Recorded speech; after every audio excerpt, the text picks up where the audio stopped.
start. After this resolution I passed by this house, the government will consider the question of legislation for the creation of these services. I read the provision in Article 312 and I know that the creation of these services is possible only by a law, that we have got to bring forward a bill and pass it into law. But as for our, as far as conditions of service and all other things are concerned, they are also to be regulated by parliament.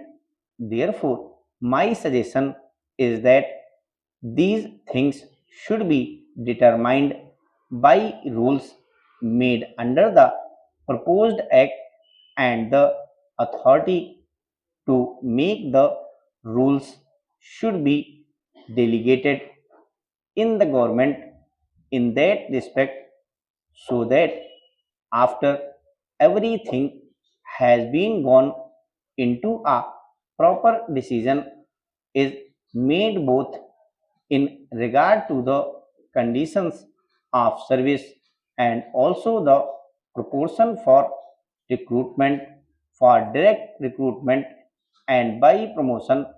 I have seen executive officers working in the states drawn both from the IAS and provincial executive service. Normally, IAS officers are deputed to the states, and during their posting, they are under the control of the states. They are posted according to the recruitment of the state. I think the same principle will be followed in regard to these all India services also, but it will be desirable that officers serving in one state should not be allowed to remain there there for a very long period.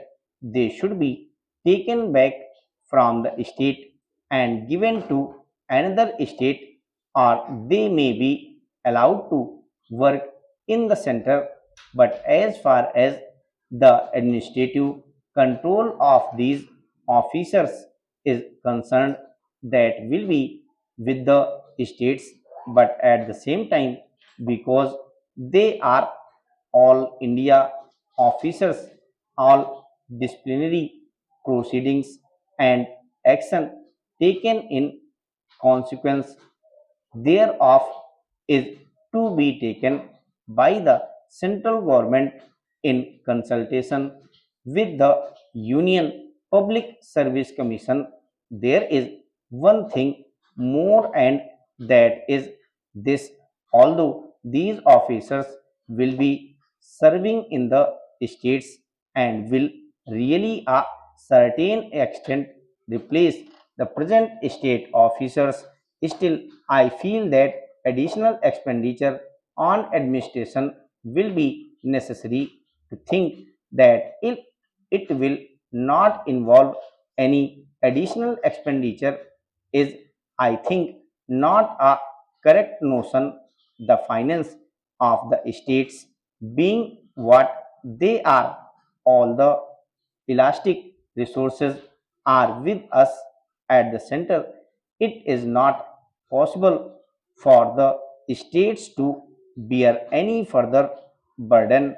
If any additional expenditure is involved in the creation of these services, that burden must be borne by the center and not transferred to the states, because this expenditure is on central services.